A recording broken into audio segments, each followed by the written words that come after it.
I have a preaching professor friend who, if you ask him how long should a message be, how long should a lesson be, how long should a sermon be, he will answer by saying that the message should be as long as you can maintain purpose, unity, and movement.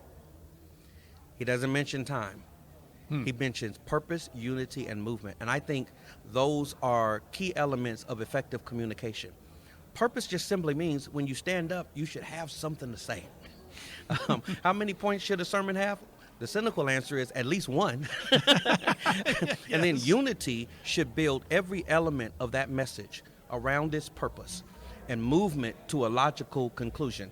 In the real sense, I often say there are three types of speakers, three types of preachers: those that you can listen to, those that you can't listen to, and those that you must listen to.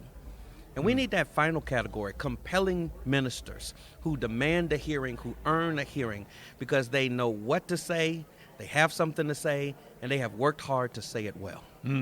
And what contributes to really being a person that is regarded as someone with something to say?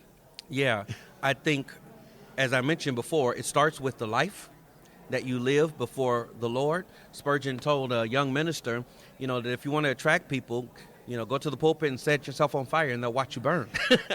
So I think it is a person who is, as it were, on fire for the Lord. I think it is the labor that you put into rightly handling the word of truth. So many platforms are represented here at NRB, but we are wasting our time if we are not upholding the word of truth, as Paul says in Philippians chapter 2. You have to do the hard work to rightly divide the word of truth. And I also think another element is, D. Martin Lloyd-Jones was right, to love to preach is one thing, but to love those to whom you preach is something else. So we must not just love writing books, doing radio, doing television, doing documentaries, whatever the ministry we have to spread the word, but we must love souls and seek to bring them to Jesus Christ, who alone is the way, the truth, and the life. Amen. Senior pastor of Shiloh Metropolitan Baptist Church in Jacksonville, Florida, H.B. Charles, pastor-teacher there, joining us here, NRB 2026.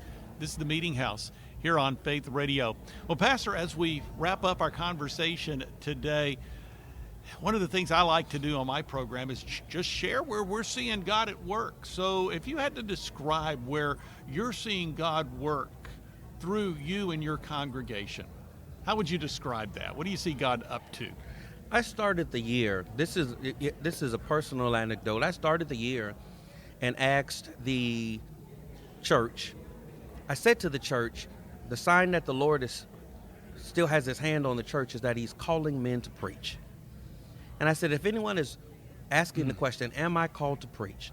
I'd love to have breakfast with you. Wow. And I asked my wife to get some volunteers to prepare breakfast. We did not register anyone, so we didn't know how many were coming. And 25 guys showed up.